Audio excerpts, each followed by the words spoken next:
तुम्हालाही राजमा तांदूळ खायला खूप आवडतं का? रविवारी किंवा सुट्टीच्या दिवशी घरभर राजम्याचा सुवास दरवळत असतो का? पण थांबा, जो राजमा तुम्ही हेल्दी आणि ताकद देणारा समजून खात आहात, तोच राजमा तुमच्या शरीरासाठी कधीकधी गंभीर नुकसानही करू शकतो, हे तुम्हाला माहीत आहे का? तुम्ही राजमा खाताना एखादी मोठी चूक तर करत नाही ना? आजचा हा व्हिडिओ तुमच्यासाठीच आहे. शेवटपर्यंत नक्की पहा. नमस्कार मित्रांनो, आजच्या या अत्यंत खास व्हिडिओमध्ये तुम्हा सर्वांचे स्वागत आहे. मी आहे तुमची होस्ट डॉक्टर संगीता जाधव. जर तुम्हालाही राजमा खायला आवडत असेल, मग तो तुम्ही राजमा तांदळाच्या स्वरूपात खात असा, किंवा आठवड्यातून एकदा घरात स्पेशल बेत म्हणून बनवत असा, किंवा प्रथिनांचा म्हणजे प्रोटीन्सचा उत्तम स्रोत म्हणून तुमच्या आहारात त्याचा समावेश करत असा, तर आजचा हा व्हिडिओ तुमच्यासाठी खूप जास्त महत्त्वाचा आणि तुमचे डोळे उघडणारा ठरणार आहे.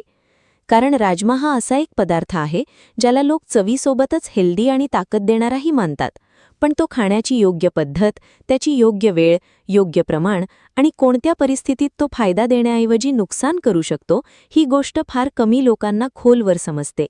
बऱ्याच लोकांना फक्त इतकेच माहीत असते की राजमा प्रोटीन देतो आणि शरीराला ताकद देतो, पण यामागील खरी सत्यता याहून खूप सखोल, विस्तृत आणि समजून घेण्यासारखी आहे, आणि ती समजून घेणे प्रत्येक व्यक्तीसाठी खूप गरजेचे आहे. बरेच लोक राजम्याला फक्त एक चविष्ट जेवण मानतात, जे भातासोबत खाल्ले जाते आणि त्यामुळे पोट भरते. पण प्रत्यक्षात राजमा शरीरात जाऊन अनेक प्रकारे काम करतो. कुणी तो आठवड्यातून एकदा खातं, कुणी दोनदा खातं, आणि काही लोक तर यातून भरपूर प्रोटीन मिळेल असा विचार करून दररोजच्या आहारात त्याचा समावेश करायला लागतात. पण प्रत्येक व्यक्तीच्या शरीरात राजमा सारखेच काम करतो का? प्रत्येक वयात त्याचा परिणाम सारखाच असतो का? आणि कोणत्याही वेळी तो खाणे योग्य असते का? हे समजून घेणे अत्यंत आवश्यक आहे. आज आपण राजम्याबद्दल अगदी सोप्या भाषेत, सविस्तर आणि सखोल चर्चा करणार आहोत, जेणेकरून गावात राहणारा व्यक्ती असो वा शहरात राहणारा, वृद्ध असो वा तरुण, महिला असो वा पुरुष, प्रत्येकाला ही माहिती सहज समजेल.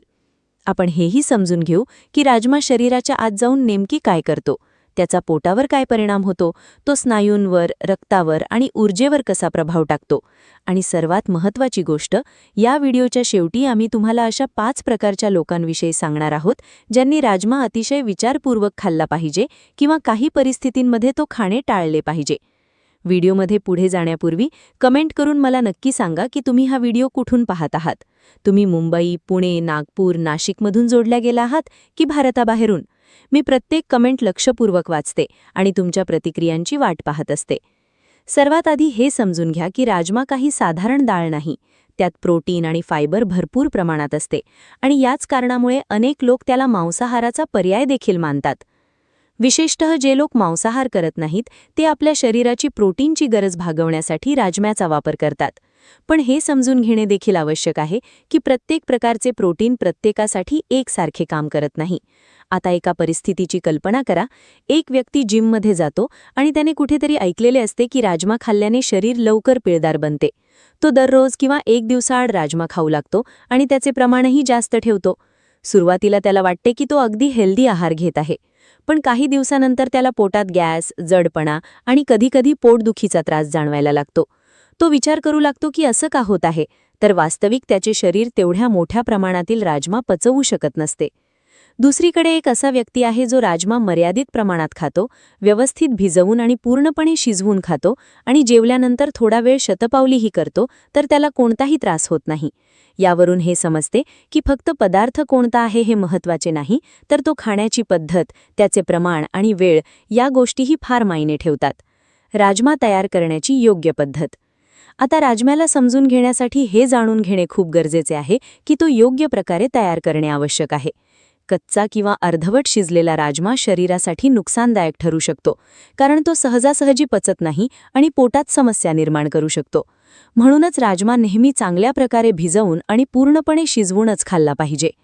आता विचार करा, एखादा व्यक्ती घाईघाईत राजमा नीट शिजवत नाही आणि तसाच खातो. काही वेळानंतर त्याला पोटात दुखणे, गॅस आणि अस्वस्थता जाणवायला लागते. तो विचार करतो की मला राजमा मानवत नाही, पण खरी चूक तो शिजवण्याच्या पद्धतीत झालेली असते. राजमा खाण्याची योग्य वेळ.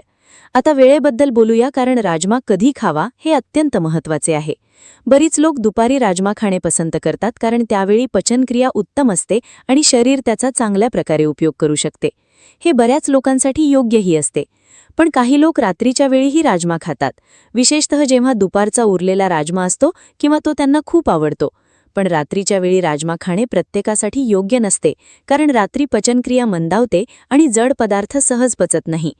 आता आणखी एका परिस्थितीचा विचार करा. एखादा व्यक्ती रात्री राजमा खाऊन झोपतो. दुसऱ्या दिवशी त्याला पोट जड झाल्यासारखं, गॅस आणि सुस्ती जाणवते. त्याला समजत नाही की अडचण कुठे आहे, तर वास्तविक तो खाण्याची त्याची वेळ चुकलेली असते. राजम्याचे योग्य प्रमाण. आता प्रमाणाबद्दल बोलूया, कारण हीच सर्वात मोठी चूक असते. बरेच लोक असा विचार करतात की राजमा हेल्दी आहे, त्यामुळे जेवढा जास्त खाऊ तेवढा जास्त फायदा होईल.